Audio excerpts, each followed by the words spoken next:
Já estamos de volta com o Guará News, primeira edição, e recebendo aqui nos estúdios do Guará News o senhor Wesley da Silva Neves. Obrigada por conceder essa entrevista. Seja bem-vindo. Eu que agradeço pela oportunidade e, assim, espero esclarecer algumas dúvidas da população, dos colaboradores, em especial a classe trabalhadora. Sabemos que o senhor representa 10 sindicatos aqui nessa região.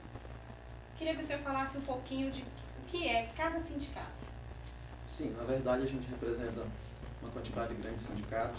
A gente representa, por exemplo, o Sintraposto, que é o Sindicato dos Trabalhadores em Imposto de Combustível, o SESET, que é o Sindicato do Comércio, o Singareste, que é o Sindicato de quem trabalha em bares e restaurantes. Representamos também o Sintromed, que é o Sindicato da classe dos motoristas, o Sintraesp, que é o Sindicato do pessoal que trabalha em escritório de contabilidade. Esses são alguns dos sindicatos que a gente representa em Guaraí e qual faz um amparo legal para o trabalhador e soluciona alguns problemas dos quais eles vêm a ter no local de trabalho. Wesley, muito bem-vindo aos estúdios do Guará News. Nós queremos só lembrar para os nossos telespectadores, se vocês quiserem tirar alguma dúvida, é só ligar pelo telefone 3464-2170 e a gente vai repassar a pergunta que você queira tirar alguma dúvida e o Wesley estará respondendo aí as perguntas que forem feitas pelos nossos telespectadores. Wesley, uma quantidade dessa de sindicato, a quantidade de sindicatos que é representado gera muita demanda. Quais são as principais demandas desses sindicatos hoje dentro dessa representação para que o sindicato possa dirimir dúvidas ou trabalhar em prol do benefício desses trabalhadores? Bom, é da seguinte forma. A demanda é muito grande, porque mesmo a área é muito vasta, a área que a gente representa, que fecha de Colinas a Mira Norte e da divisa do Pará com o Maranhão. Então esse círculo é muito grande, é uma área muito grande. A demanda maior hoje, na verdade, é o seguinte, ainda não deveria ser, mas ainda a falta de registro na carteira do trabalhador. Ou seja, ainda existe muito trabalho ilegal no Tocantins. Essa área que a gente representa então. Veja só também o que acontece muito, é a falta de conhecimento sobre os direitos trabalhistas, o qual impede o trabalhador, às vezes, ou deixa de receber o direito trabalhista, ou cobra, às vezes, algo que não é devido por falta desse conhecimento. Então, essa é a demanda grande que a gente tem hoje, na verdade, é essa falta de registro na carteira, o qual ocasiona muito problema para o trabalhador e também, de certa forma, para o empregador. Só a título de informação, a pessoa que não tem a carteira assinada, ela pode se filiar ao sindicato? Não, na verdade, como é que funciona? Esse trabalhador, automaticamente, quando ele assina a carteira, ele já se filia ao sindicato. Só que ele tem que estar com registro em carteira. Mas isso não quer dizer que o sindicato não vai dar um amparo legal para esse trabalhador, mesmo não sendo ele filiado ou não tendo sua carteira de trabalho registrada. A gente acaba tendo esse cuidado de cuidar também desse trabalhador. Hoje nós sabemos que, assim, para quem está à frente de um cargo, recebe inúmeras reclamações. Quais as maiores reclamações que os sindicatos recebem hoje dos trabalhadores? Hoje o que ocasiona uma grande reclamação, o número de reclamação ser elevado, hoje é o trabalho realizado em feriados, o trabalho feito de horas extras, o qual não é compensado. De que forma? Às vezes o trabalhador trabalha em um feriado, mas não recebe esse feriado. Ele não usufrui disso em remuneração, em dinheiro. Então daí é o grande índice de reclamação que a gente tem hoje. Eu creio que em todas as bases do sindicato, em todo o estado, essa é o carro-chefe das reclamações. Como é que é o sindicato, a representação desses sindicatos, no caso, vocês devem ter uma equipe grande que trabalham essas questões das leis trabalhistas. Quais são as principais leis trabalhistas que são feitas aí dentro dessa perspectiva de 10 sindicatos, que são feitas as orientações para que eles possam buscar melhor condições de trabalho? A gente faz da seguinte forma, a gente sempre tem, para cada sindicato tem uma database, e essa database a gente acaba lançando a convenção coletiva. É o que esclarece melhor para o trabalhador e prepara o trabalhador não só para o mercado de trabalho, mas também para a vida. Veja só o que acontece hoje, a nível de Estado, tem muitas irregularidades ainda, apesar que a gente tem, igual foi citado por você, a gente tem uma equipe grande que trabalha, que representa todo o Estado, só que assim, de certa forma, ainda deixa a desejar. Mesmo porque é o seguinte, quem tem o poder de autuar a empresa hoje, ou a Polícia Federal, o Ministério do Trabalho, o Ministério Público, só que as equipes dessa categoria, do Ministério Público do Ministério do Trabalho ainda são bem poucas no Estado. Então deixa muito a desejar. Apesar que a gente repassa isso, encaminha isso para o Ministério do Trabalho, mas nem sempre tem aquele respaldo, o qual era necessário, o qual seria eficiente para suprir essas demandas que a gente tem no Estado. Aproveitando essa questão que você está falando com relação ao sindicato, ele tem essa parceria, porque aqui nós temos a Vara do Trabalho aqui em Guaraí. Então o sindicato ele seria também mais um órgão fiscalizador para essa, diríamos até essa questão de minar um pouco do direito do trabalhador. Vocês têm essa parceria, é uma parceria que acontece junto com a Vara do Trabalho aqui de Guaraí, a representação do sindicato? Correto. A gente tem de certa forma, a gente tem um amparo muito bom com a Vara do Trabalho em Guaraí, com a Justiça do Trabalho de Guaraí, porque sempre que a gente precisa, a gente tem de certa forma, um apoio legal deles.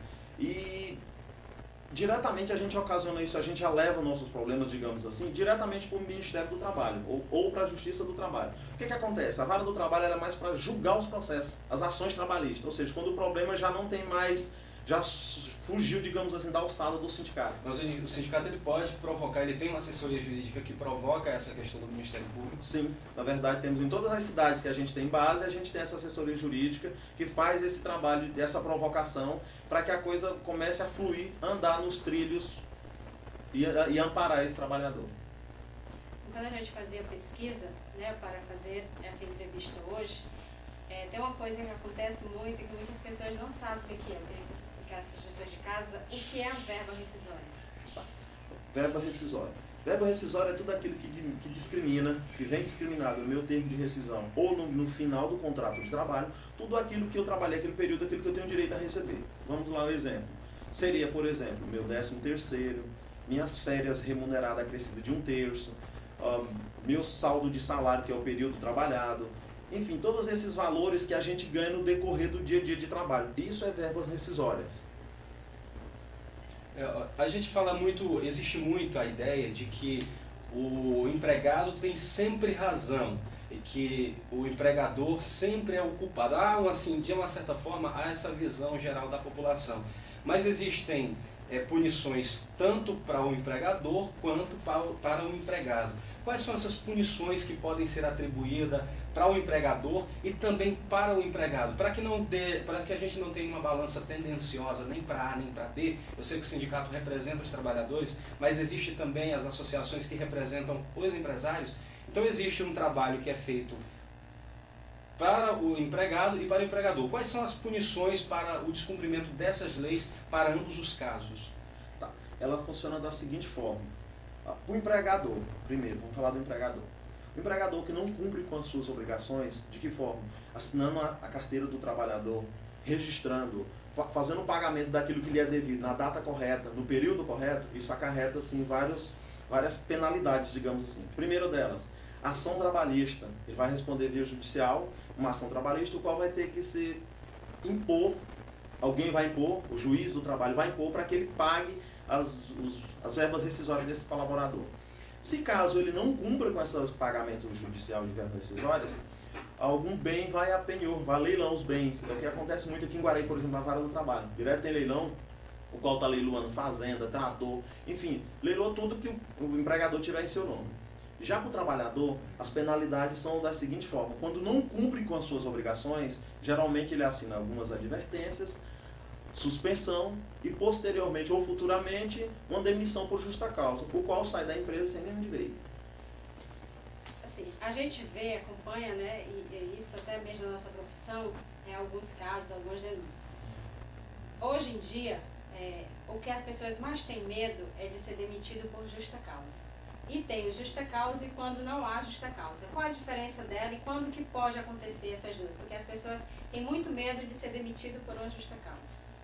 É o seguinte, hoje, sem justa causa, conforme o que está acontecendo no nosso país, essa instabilidade política, essa instabilidade financeira, o sem justa causa está acontecendo de um número assim, tem um alto índice de demissão sem justa causa. Está alarmante, na verdade. Mas a justa causa, ela tem o que resguarda, digamos assim, o empregador para que dê uma justa causa. Isso está embasado tanto na Constituição Federal, na CLT, como nas convenções coletivas.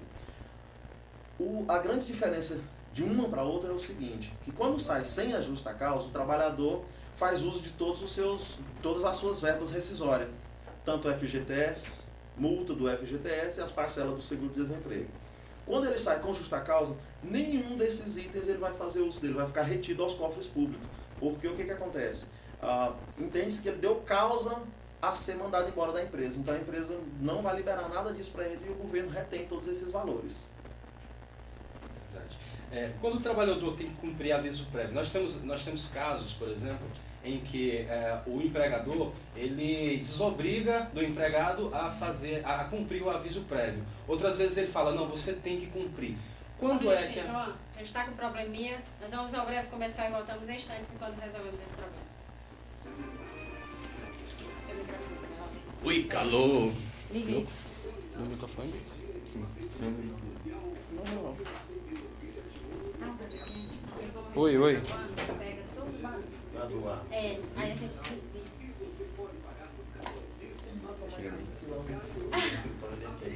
O sol pega assim, ó. Aqui até O sol pega Fazer- lá é quente. Lá é quente. aqui é porque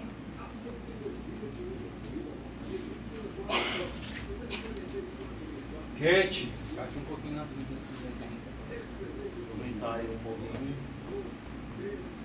Deve ser puxado, né? Pra essas caixinhas de sindicato aí. E agora, de um curto período de tempo pra cá, eu tenho tido muita rescisão, muito mesmo. Eu tenho tido aí, em média, eu fechava um mês aqui, eu fechava com 120, 140, mais ou menos, em média aí. De uns 3 meses pra cá, mais ou menos, eu vou fechar. Esse último agora, inclusive estou fechando o relatório, eu comecei hoje. Eu devo fechar aí com umas 500. É sério. Então, assim, é válido até ressaltar, assim, o trabalhador está vendo isso também. Quem tem seu emprego tem um valor dele seguro, qualquer coisa está feio. Tá feio. E quem não é concursado, por exemplo, a qualquer momento corre esse risco. Não tem uma estabilidade. Estragou a pílula? Esse é serviço, ossos do ofício. O cara que trabalha de roçar pasto, ele tem que...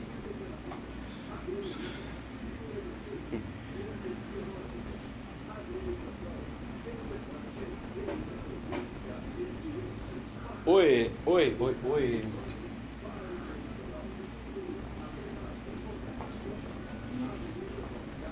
Fala aí.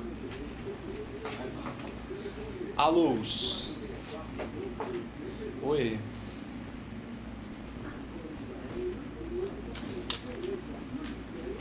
Oi.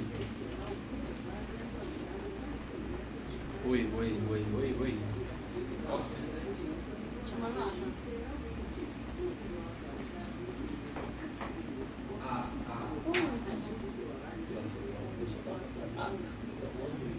Aí, como a gente está gravando, pega. Ainda mais que fica direcionado. Trabalhar a câmera também? Não, eu vou lá porque assim, a gente tem um contrato com a Câmara Municipal. Aí a gente vai lá para fazer cobertura das sessões. Das sessões. E também porque é notícia. É notícia. Hoje eu fui lá, não tinha nada. Notícia. O vereador não tinha nada para mostrar. Nenhum projeto. Não é uma briguinha, cara. Não, só a indireta da vereadora lá pro O que foi que aconteceu?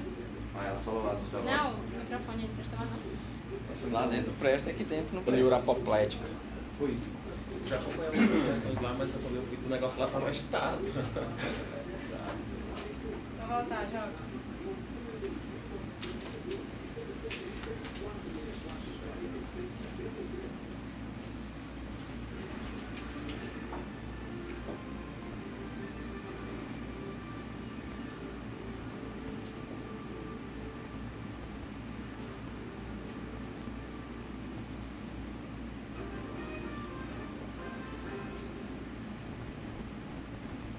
Estamos de volta com o Guarani News, primeira edição, e estamos recebendo aqui o Wesley da Silva Neres, que é representante de 10 sindicatos que atuam aí no estado do Tocantins.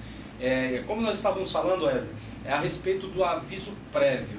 quando é que o empregado é obrigado a cumprir o aviso prévio e quando ele é desobrigado a cumprir esse aviso prévio?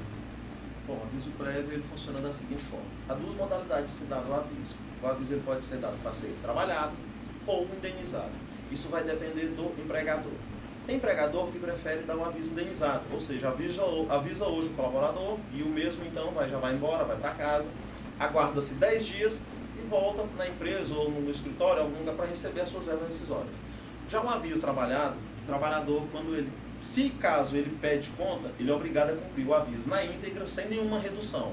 Mas se ele for demitido, daí então tem uma espécie de regra que eles chamam, que é para poder fazer essa regra para cumprir esse aviso, que funciona da seguinte forma. Quando o trabalhador é demitido, ele tem duas opções que pode cumprir esse aviso. Ele pode trabalhar os 30 dias do aviso, trabalhando 6 horas por dia, ou ele pode trabalhar somente 23 dias, ou seja, recai desse aviso, vai recair 7 dias. É o que rege a lei. A partir de 2014, criou-se uma nova lei, a Lei 12.506, o qual resguarda o trabalhador a cada ano de trabalho adquirir 3 dias a mais no seu aviso. Isso fica como indenização pelo tempo de serviço prestado. Em relação a acordos, né? Você não quer mais trabalhar na empresa, você foi demitido, e aí sempre surge um acordo entre o empregado, entre o empregador. É crime fazer alguns tipos de acordo? Você pode sim fazer acordos? Como que você pode lidar com essa situação? Olha, o acordo, ele é crime. Porque geralmente o que acontece nesses acordos que a gente vê que acontecem e é que alguns empregadores já foram penalizados, colaborador também, eles fazem o seguinte, o costume é, não, me manda embora que eu te devolvo a multa, que é a parte do FGTS, os 40% do FGTS, o qual isso é ilegal, mesmo porque quem faz isso frauda os cofres públicos e acaba sendo penalizado. Ou seja, acordo não é bom e não existe um acordo. Para todos os parâmetros legais da lei, não existe acordo. Então, se de repente o empregador chegar com essa proposta, o empregado ele já pode acender a luz amarela e já procurar os seus direitos, com certeza ele vai ser lesado de alguma forma. Isso? Correto, porque na verdade é o seguinte, esse acordo ele penaliza ambas as partes, vamos dizer assim, porque o empregador ele vai pagar uma multa, mas ele vai recolher de volta. O trabalhador ele perde aquilo que é dele por direito, aquela multa que é dele também por direito, ele vai perder isso. Então esse acordo ele não é legal e ele não existe para parâmetros, digamos, de lei, ele não existe. É algo que é inexistente. E quando acontece ofensa de ambas as partes, tanto eu posso ofender o meu chefe, como ele me ofender ou ofender um colega, que decisão a pessoa tem que tomar, quais os procedimentos que ela pode procurar? Olha, é o seguinte, a ofensa, ela pode ser verbal e ela pode ser física, que em alguns casos acontece. A ofensa verbal, geralmente, quando acontece, pode ser pelo meu superior, por alguém, colega de trabalho, enfim, da mesma hierarquia, da mesma classe. Só que é o seguinte, o que acontece? Isso aí, quando ela é só verbal, ela é um pouco difícil de ser provada, porque geralmente quem assiste ali, ele não vai querer se manifestar perante a justiça. Agora, quando ela é física, aí não, você vai e faz um exame de corpo de delito, isso consta que realmente você foi agredido, o qual tem que ser, digamos assim, indenizado por esse ato que o sofreu.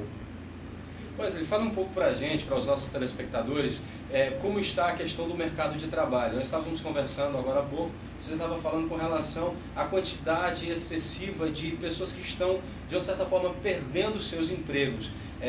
Como que está essa situação em Guaraí e nas regiões que você representa através dos sindicatos? A nossa realidade é muito, vamos dizer assim, que está muito brava. Por quê? Porque o número de rescisões que os sindicatos têm feito ultimamente é muito grande. Então, assim, muita gente tem sido demitido, tem muita empresa que está fechando. Vamos dar exemplo em Guaraí. Guaraí já é uma cidade de médio porte, vamos dizer assim, mas tem muita empresa que está fechando.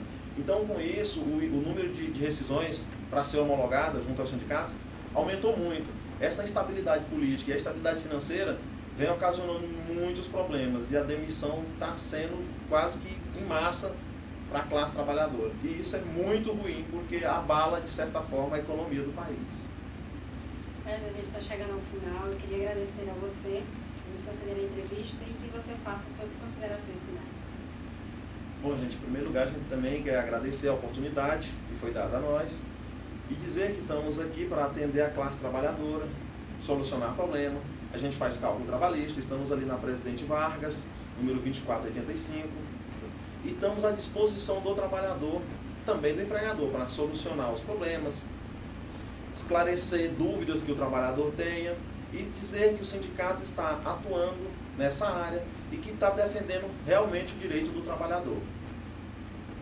Nós recebemos aqui o Wesley da Silva Neres. Wesley, obrigado pela sua participação. As portas estão abertas. Sempre que você quiser falar alguma atividade do sindicato, as portas estão abertas para fazer a divulgação. Obrigado. A gente vai para um rápido intervalo e voltamos em seguida com mais notícia para você.